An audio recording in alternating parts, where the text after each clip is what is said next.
O planeta Terra. Um mundo de água. Cerca de 3/4 da superfície terrestre estão cobertos por um autêntico mosaico de mares e oceanos. É um reino praticamente desconhecido que o homem mal começou a explorar. Nas profundezas deste reino há formas de vida extraordinárias, moldadas por condições extremas e variadas.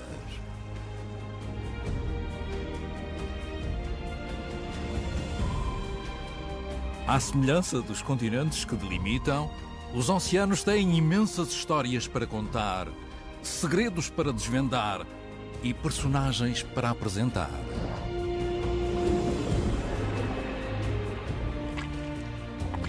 Iremos viajar por este mundo belo e frágil,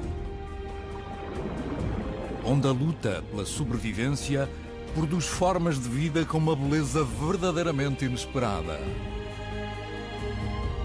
Numa viagem à volta do mundo, uma equipa incansável irá levar-nos a uma descoberta simplesmente fascinante.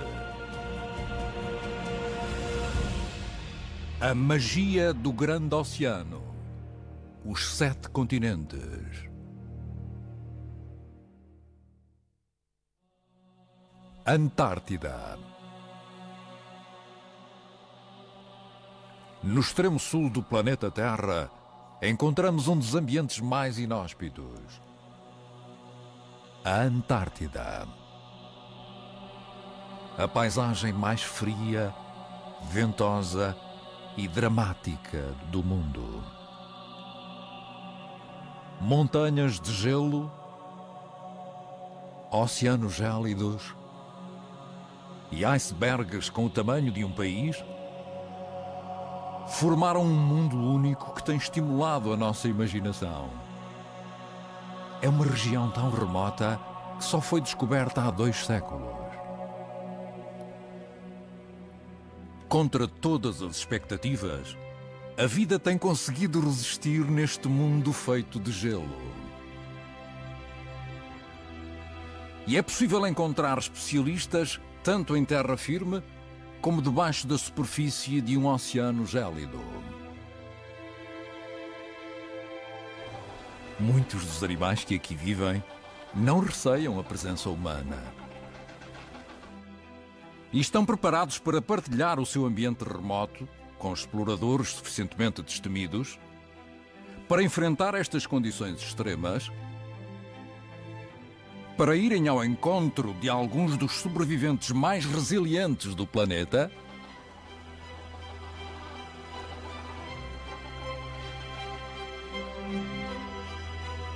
e observar algumas das formações mais deslumbrantes da natureza.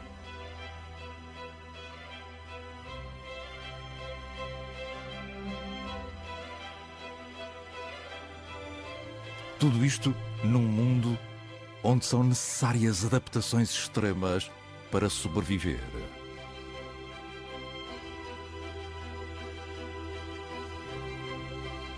Este é um mundo de gelo, em que a espécie dominante assume uma forma deveras surpreendente. É um predador destemido que se tornou o mestre incontestável deste mundo gélido e que por isso é uma verdadeira lenda da Antártida. A Terra do Fogo situa-se no extremo meridional da América do Sul. Este arquipélago está separado do continente pelo Estreito de Magalhães e é o derradeiro ponto de paragem na viagem que leva a uma das regiões mais inóspitas do nosso planeta, a Antártida. No entanto, esta paisagem faz lembrar tudo menos fogo. O nome deriva dos acampamentos indígenas que orlavam as costas quando aqui chegaram os primeiros exploradores europeus.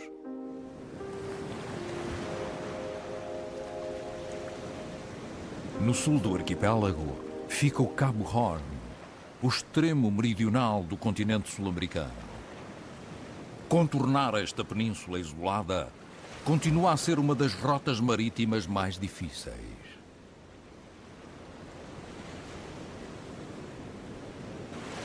Esta zona é fustigada pelas tempestades mais violentas do planeta. São os chamados vendavais das latitudes 40 e 50.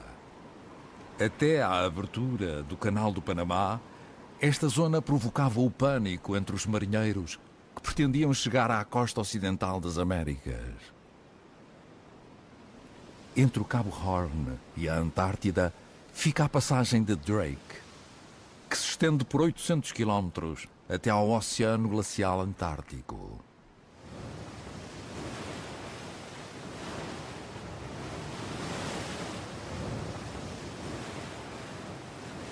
Se avançarmos mais para sul, os icebergs são um sinal evidente de que o continente da Antártida está prestes a surgir no horizonte.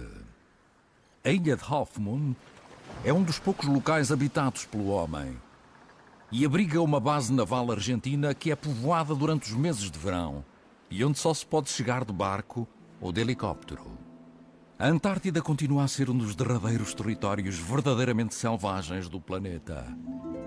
Grande parte da energia solar é refletida por esta espécie de espelho gigante que faz com que a temperatura à superfície se mantenha abaixo de zero. As temperaturas mais baixas do planeta foram registadas aqui. Mas apesar de a temperatura do ar poder diminuir até aos 35 graus Celsius abaixo de zero no verão e até aos 70 graus abaixo de zero no inverno, é possível encontrar seres vivos aqui.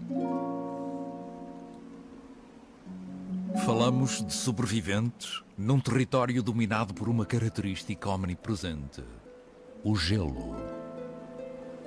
Contrariamente ao seu antípoda, o Ártico, que se encontra sobre o oceano, a Antártida é formada por uma massa terrestre praticamente toda coberta por uma espessa camada de gelo.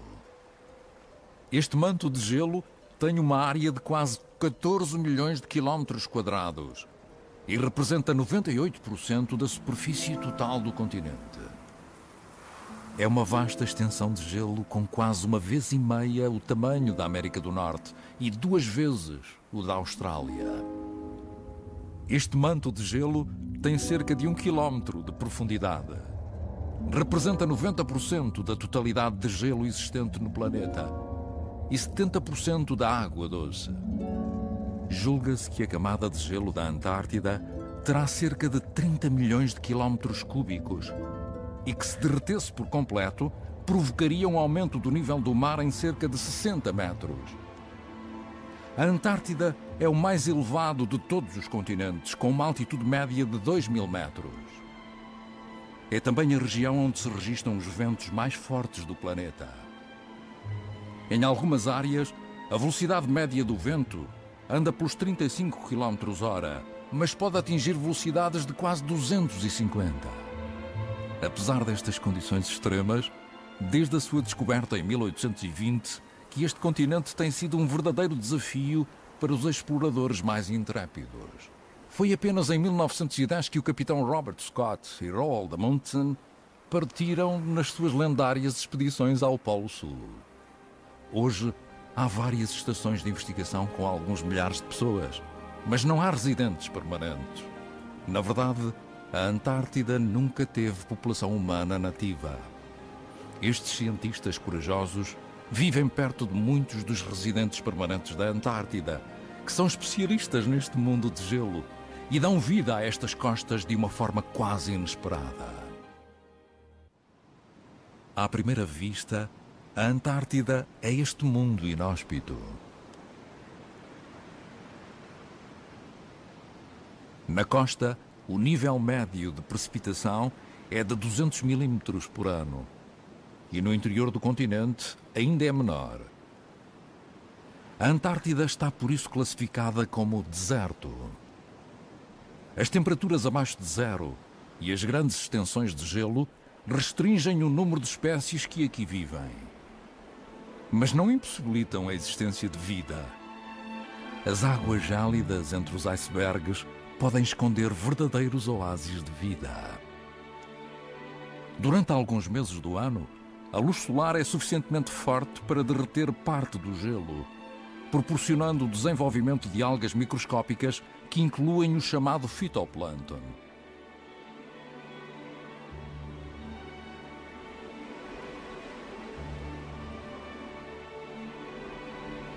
Espécies de crustáceos, como o krill, alimentam-se do fitoplâncton, formando cadeias alimentares que acabam por sustentar os animais de maiores dimensões que aqui vivem ou que estão de passagem pelo continente.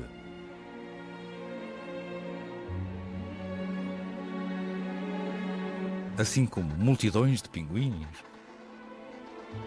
podemos encontrar 7 espécies de pinguins na Antártida. Estes são pinguins papua, que se distinguem facilmente das outras espécies pelo bico laranja vivo e pelas manchas brancas sobre os olhos.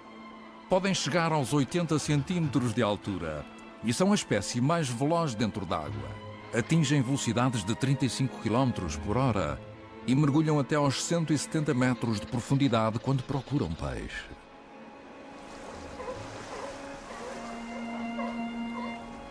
Os pinguins papua partilham uma linha costeira com alguns mamíferos marinhos, incluindo as otárias da Antártida. Esta espécie tem uma pelagem muito mais espessa do que a dos mamíferos terrestres, e isso ajuda a sobreviver às condições extremas aqui existentes. Nos meses de verão, os pinguins papua reproduzem-se em colónias que incluem várias centenas de pares.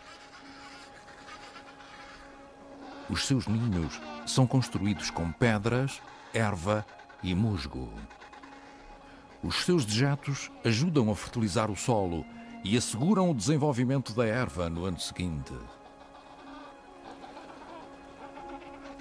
Muitos dos pares formam laços permanentes e regressam ao mesmo local de nidificação ano após ano. Têm 2 crias de cada vez, que são alimentadas pelos progenitores durante vários meses, antes de atingirem a idade suficiente para se alimentarem pelos próprios meios nos mares gélidos.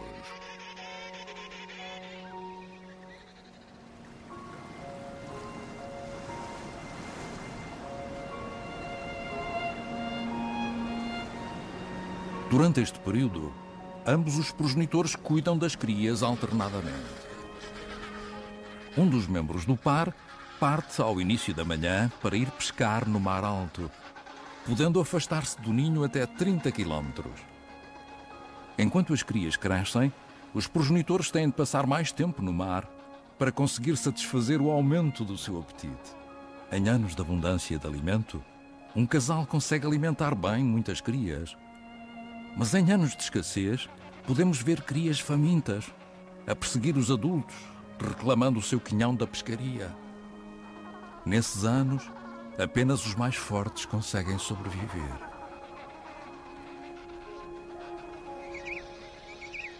Os primeiros meses de vida são também os mais difíceis para as otárias do Antártico.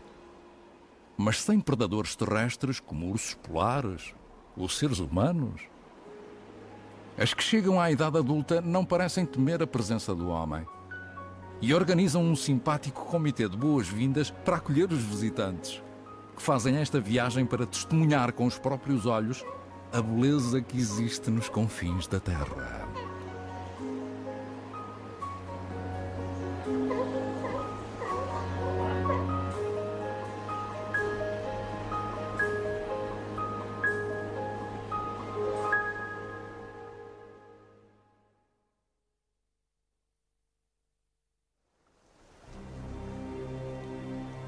Os icebergs que formam esta dramática paisagem flutuante iniciaram a sua vida em terra.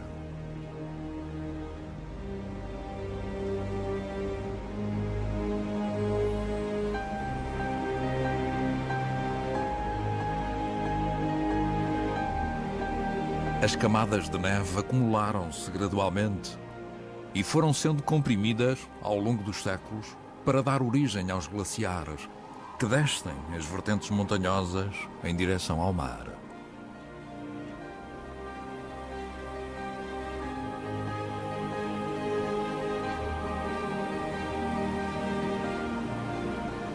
Quando um glaciar chega ao mar, a força das ondas e os agentes atmosféricos causam a abertura de fendas, fazendo com que enormes pedaços de gelo se fragmentem em novos icebergs.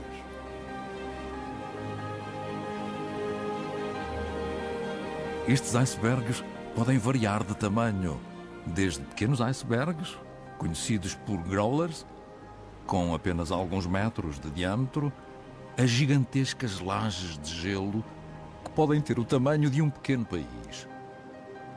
O que se vê à superfície não passa de 1/8 da grandeza de um iceberg.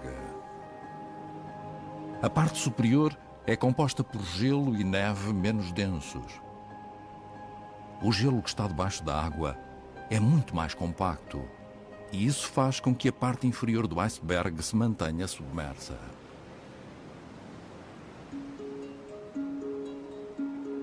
Quando flutuam até latitudes mais quentes, os grandes pedaços de gelo vão derretendo gradualmente e dividem-se em icebergs mais pequenos, aumentando os perigos para a navegação.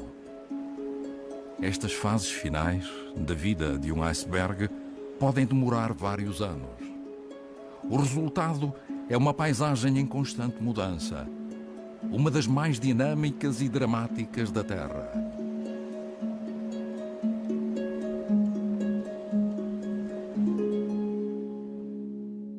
Mas nenhum reino está completo sem um monarca para governar. Por entre os seus picos cobertos de gelo, a Antártida produziu esse animal. Falo-vos da incrível foca leopardo. Apesar das permanentes temperaturas abaixo de zero, a Antártida apresenta várias estações ao longo do ano. Durante o inverno, a inclinação do eixo da Terra mantém a Antártida afastada do Sol e o continente mergulha em 6 meses de escuridão total. Nos meses de verão, a Antártida fica virada para o Sol e é banhada pelos seus raios. Para os exploradores dos polos, estes meses de verão são a altura ideal para se aventurarem nos picos cobertos de gelo ou nas profundezas do Oceano Glacial Antártico, embora tenham de ter muito cuidado, pois as temperaturas abaixo de zero podem perturbar o funcionamento tanto de equipamentos como do próprio corpo humano. Por isso, têm de tomar as devidas precauções para evitar o risco de hipotermia. Abaixo da superfície, os icebergs revelam a sua verdadeira magnitude.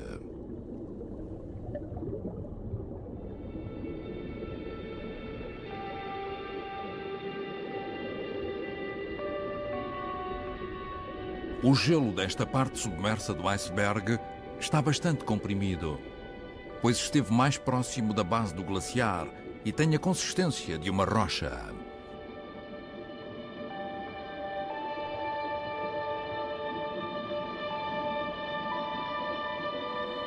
Este gelo pode ter vários milhares de anos, mas está agora a entrar na fase final da sua existência, à medida que o iceberg se vai dirigindo para águas mais quentes, onde irá fragmentar-se e derreter gradualmente.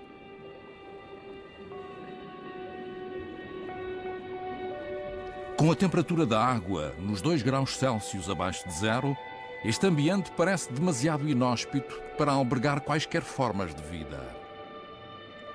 Mas há muitas espécies que conseguiram adaptar-se e que acabaram por prosperar aqui.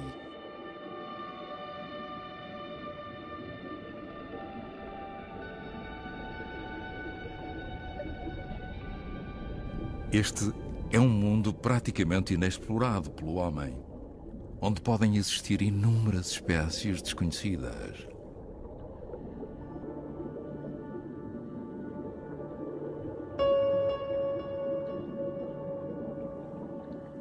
Em zonas sem gelo, as algas desenvolvem-se extraordinariamente.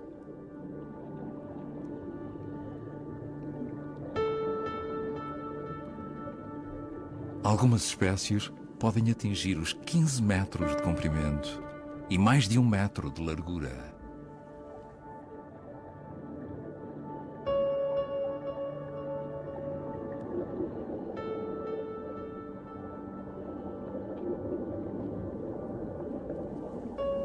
Entre as frondes, podemos encontrar estrelas do mar e outros invertebrados.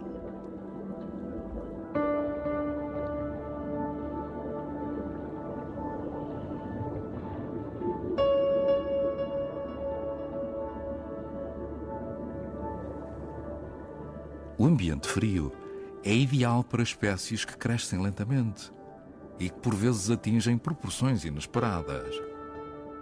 Há estrelas do mar da Antártida com 60 centímetros de diâmetro.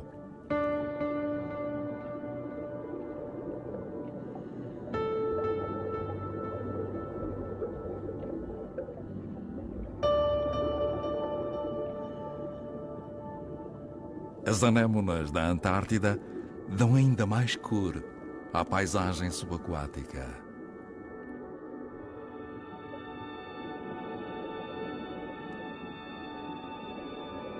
Com tentáculos urticantes, esperam pacientemente pela chegada das suas presas, que podem ser estrelas do mar, ouriços do mar ou medusas.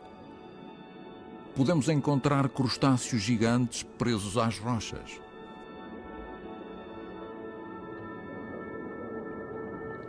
Mesmo neste mundo gélido, a vida encontrou formas de resistir e continuar a prosperar, embora a um ritmo mais lento e compassado.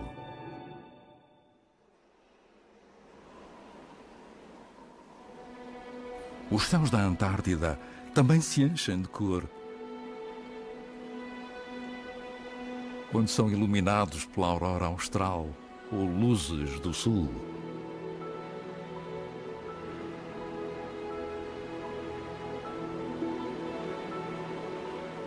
Estas luzes resultam da colisão de partículas do vento solar, transportadas a grande velocidade, com as camadas mais altas da atmosfera terrestre, nas zonas próximas dos polos magnéticos. A uma altitude que varia entre 1 e 300 km, estas partículas transferem a sua energia para os gases da atmosfera terrestre, que ficam quimicamente excitados e emitem energia sob a forma de luz. O resultado é um espetáculo etéreo capaz de cativar qualquer observador.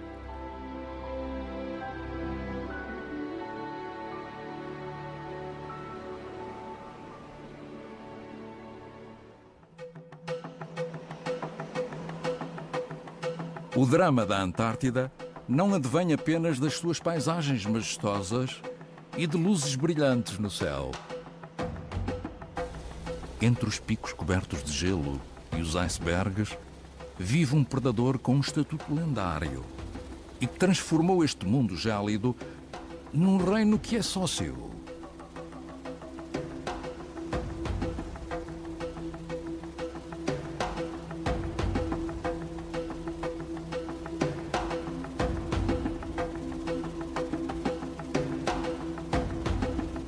A foca leopardo.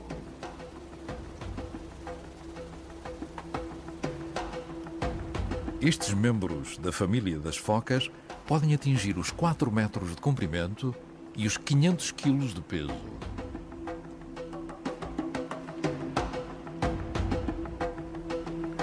Quando descansam nos blocos de gelo, podem parecer animais lentos e até preguiçosos. Porém, nem tudo é o que parece.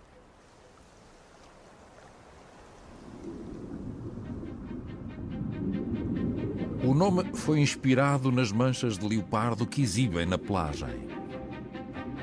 Mas as semelhanças com o famoso felino africano não ficam por aqui.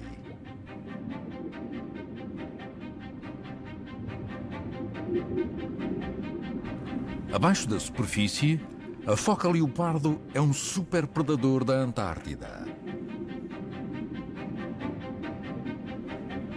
São animais bastante curiosos e costumam aproximar-se dos mergulhadores e das suas câmaras. Podem mesmo morder e furar os barcos pneumáticos.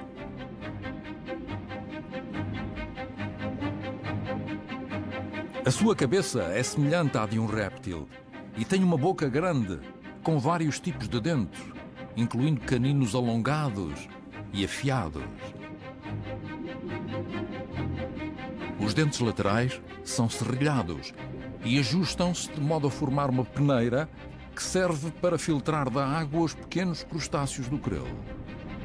Mas a base da dieta da foca leopardo são os pinguins.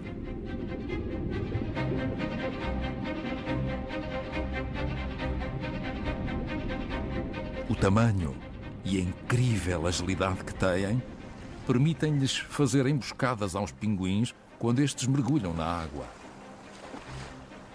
Depois, separam a pele e as penas do resto da carcaça, que é totalmente consumida.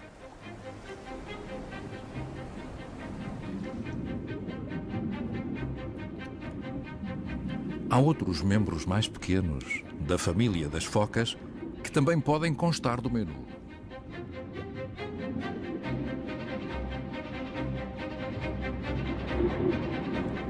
A foca leopardo tem um papel similar ao do urso polar no Ártico.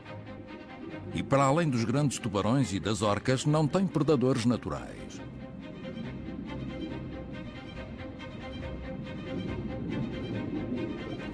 Com a ajuda das suas poderosas barbatanas anteriores, pode atingir velocidades de 40 km/h. A incrível agilidade do seu corpo permite-lhes dar estas voltas e reviravoltas que provam um total domínio do mundo subaquático. E a espessa camada de gordura que possuem por baixo da pele protege-as das águas gélidas do Antártico.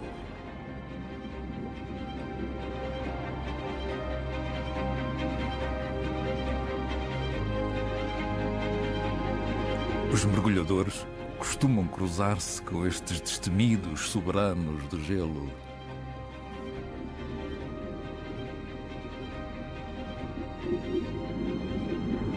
Mas não deixam de sentir a adrenalina.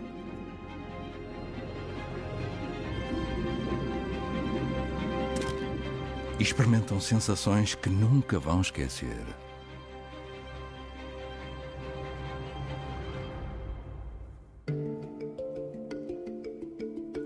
Em seguida, vamos conhecer o homem por trás da câmara e explorar alguns dos desafios que ele e a sua equipa enfrentaram quando embarcaram nesta aventura até aos locais mais remotos do planeta, numa tentativa sem precedentes para captar a magia dos grandes oceanos. A realização da série A Magia do Grande Oceano foi um enorme desafio para esta equipa de filmagem. Uma aventura de proporções verdadeiramente globais. Quando o tema de estudo se estende por cerca de 3/4 da superfície terrestre e quando 90% desse mundo continua a ser desconhecido, é difícil saber por onde começar. Para captar a diversidade dos nossos oceanos e dos seres que os habitam, esta equipa viajou até aos lugares mais distantes e recônditos dos 7 continentes. E assim se foi construindo uma odisseia dividida em 7 programas que celebra a grandiosidade i beleza dos nossos oceanos. Witam. Obejrzeliście przed chwilą serię moich podwodnych dokumentów. Przygoda z nurkowaniem rozpoczęła się 12 lat temu, ale kamerę po raz pierwszy zabrałem pod wodę 3 lata temu. Przez ostatnie 3 lata miałem okazję odwiedzić mnóstwo miejsc na wszystkich 7 kontynentach. To były naprawdę fantastyczne chwile i mając ze sobą kamerę miałem okazję utrwalić setki godzin naprawdę niezwykłych obrazów. A expedição totalizou 17 viagens a mais de 100 locais de mergulho. Do gelo da Antártida aos trópicos da Oceânia, passando pelas maravilhosas Ilhas Galápagos e pelas grutas submersas da floresta mexicana. Passando também pelos Açores, um arquipélago remoto composto por 9 ilhas vulcânicas, rodeadas pelo vasto Oceano Atlântico, onde as baleias de bossa se concentram todos os anos, a caminho do seu destino de verão no Ártico. A equipa de filmagem viajou também pelos arquipélagos da Ásia e pela costa selvagem da África do Sul, que todos os anos recebe a migração das sardinhas, um dos grandes espetáculos da natureza. Durante esta expedição, Darius Sepiolo fez mais de 500 horas de mergulho para conseguir captar mais de 80 horas de imagens. Quando uma missão tem estas proporções, há que usar uma câmara de filmar à altura do desafio. Przez te 3 lata nieodłączną towarzyszką moich podróży była ta kamera, żartobliwie nazywana przez niektórych moich znajomych Franią. Frania to tak naprawdę podwodna obudowa do kamery Sony EX1, którą nakręciłem wszystkie dokumenty.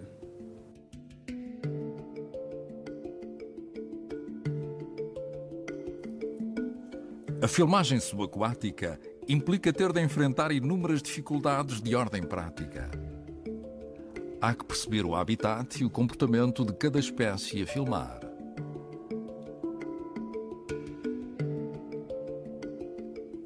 E há sempre problemas logísticos e técnicos a resolver, que envolvem a manutenção do filme e do equipamento de filmagem.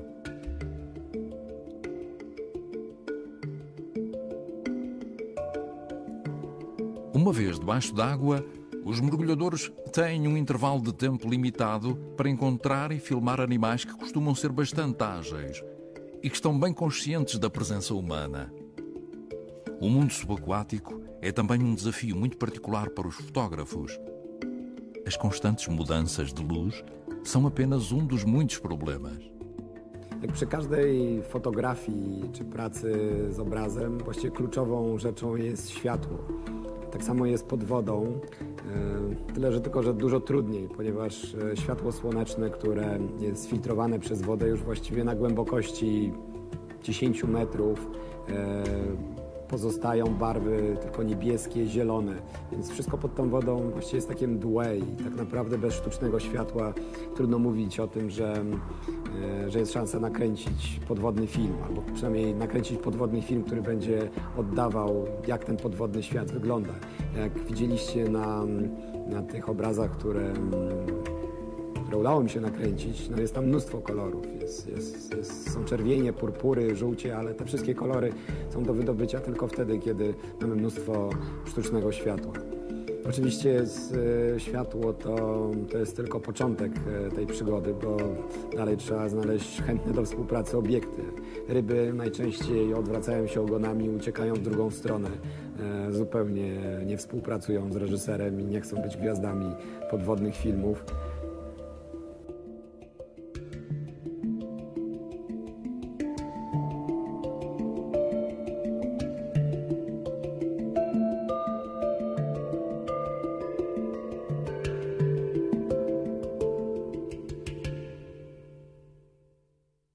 Durante esta expedição, Darius e a sua equipa tiveram de trabalhar numa grande variedade de ambientes marinhos. Desde pairar no cimo de um abismo com 3 km de profundidade, quando mergulhavam nas águas do Oceano Atlântico, aos confins claustrofóbicos de um sistema de grutas submersas na península do Yucatão, no México, onde os mergulhadores são obrigados a seguir regras bastante rígidas e a dirigirem-se de imediato para a saída da gruta quando já gastaram 1/3 do ar contido nas garrafas.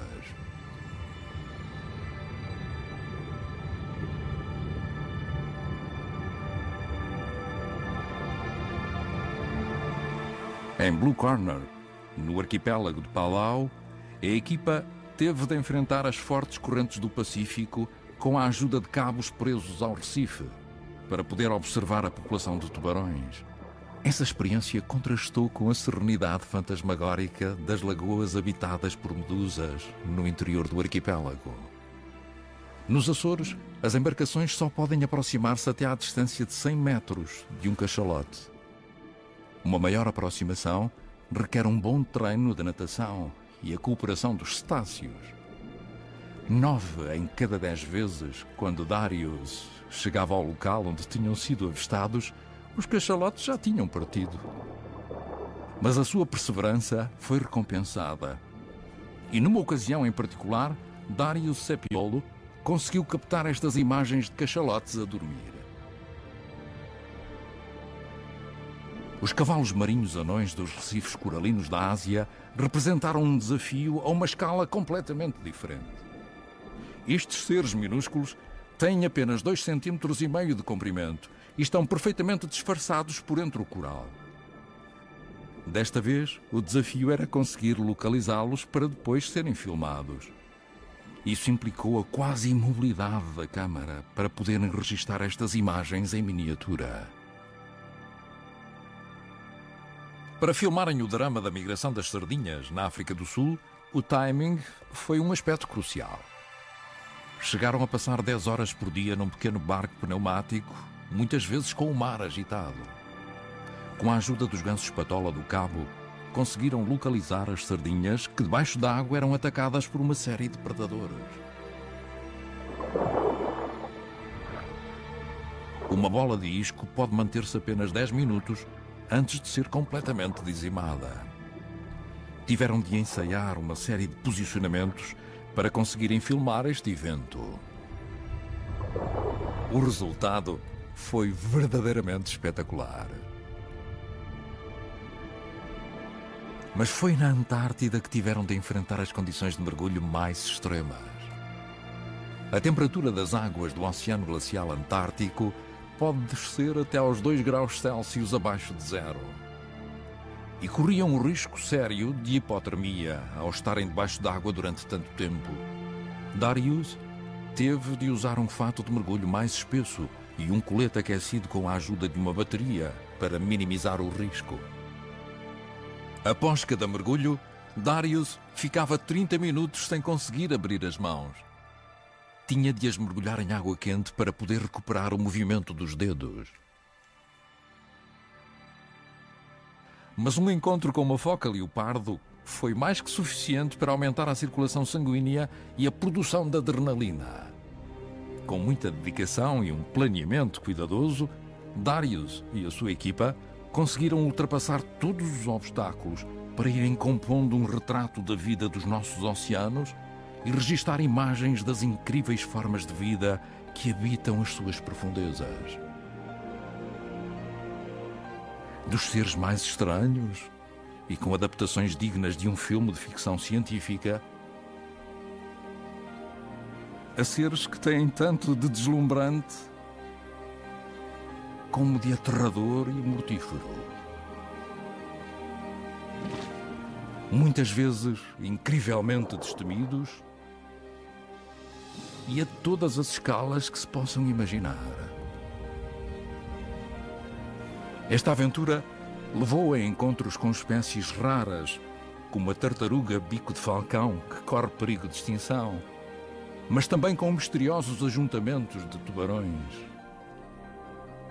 Tiveram a oportunidade de revelar acontecimentos históricos conservados no leito do oceano e de contar histórias de coragem e sacrifício. Independentemente do desafio constante,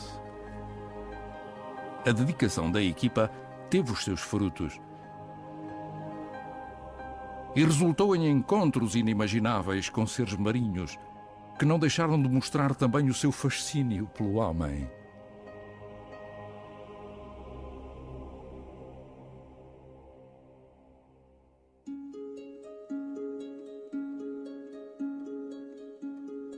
A equipa aventurou-se por entre os recifes coralinos mais vibrantes e coloridos do planeta, que albergam uma diversidade de espécies tão rica como a de uma floresta tropical.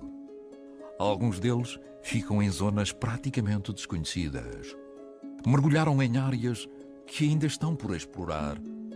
O arquipélago de Raja Ampat, na Indonésia, foi um desses destinos de mergulho. Oczywiście w ramach tego projektu Magia Wielkiego Błękitu nie wszystkie z tych materiałów zmieściły się nam w tych 7 odcinkach.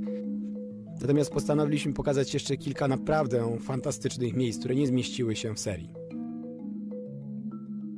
Raja Ampat to rejon, który jest poznany w bardzo niewielkim stopniu. Zamieszkały jest przez zaledwie kilka tysięcy osób i ten ogromny obszar w większości właściwie jest bezludny.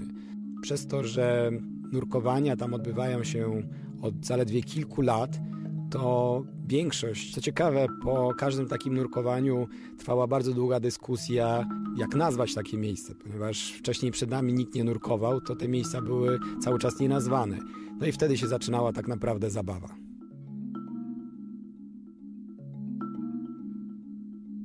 Raja Ampat leży w samym środku koralowego trójkąta, czyli regionu, który jest znany z najbujniejszych raf koralowych. Zresztą kilka lat temu naukowcy, którzy przeprowadzali badania tutejszych ras, stwierdzili, że jest to miejsce, gdzie ich kondensacja jest największa na świecie.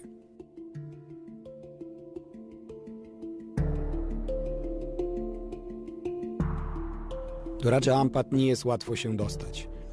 Operuje tutaj zaledwie kilka łodzi nurkowych, ale to, że to miejsce jest właśnie tak trudno dostępne, powoduje, że cały czas zachowane są tu naprawdę dziewicze rafy.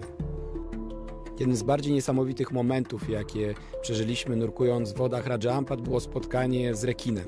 Tak zwanym chodzącym rekinem, gatunkiem, który został zaledwie kilka miesięcy przed naszym przybyciem odkryty. I co było zaskakujące, to widok tego rekina, który gryzie swój własny ogon. Tak naprawdę, ponieważ ten gatunek został dopiero co odkryty, to trudno nam było stwierdzić, czy to jest naturalne zachowanie tego rekina, czy właśnie obserwowaliśmy jakieś niezwykłe zjawisko. W każdym razie wrażenie było niesamowite. Właściwie nigdy w życiu nie widziałem takiej sceny, kiedy rekin gryzie swój własny ogon. Po chwili, kiedy zauważył, że jest obserwowany przez gromadę nurków, odpłynął, jakby nigdy nic się nie stało. Experiências extraordinárias como esta ilustram perfeitamente até que ponto os nossos oceanos continuam a ser desconhecidos e incompreendidos. Muitas espécies, assim como os ecossistemas de que fazem parte, estão hoje sob pressão, uma vez que o interesse do homem pelos oceanos parece limitar-se à exploração dos seus recursos. A pesca excessiva, a captura descontrolada dos grandes predadores do oceano e os efeitos do desenvolvimento nas zonas costeiras são apenas alguns dos problemas que ameaçam perturbar o equilíbrio dos ecossistemas marinhos. Através desta série, Darius Sepiolo e os mergulhadores que o acompanharam conseguiram captar imagens dos incríveis tesouros naturais escondidos nas profundezas dos nossos mares e oceanos. Todos os esforços que conseguirmos reunir serão poucos para defender este reino majestoso feito de mistério, maravilha e encantamento. Falta-nos dar as mãos para garantir o futuro deste mundo arrebatador e conservar a magia única do grande oceano.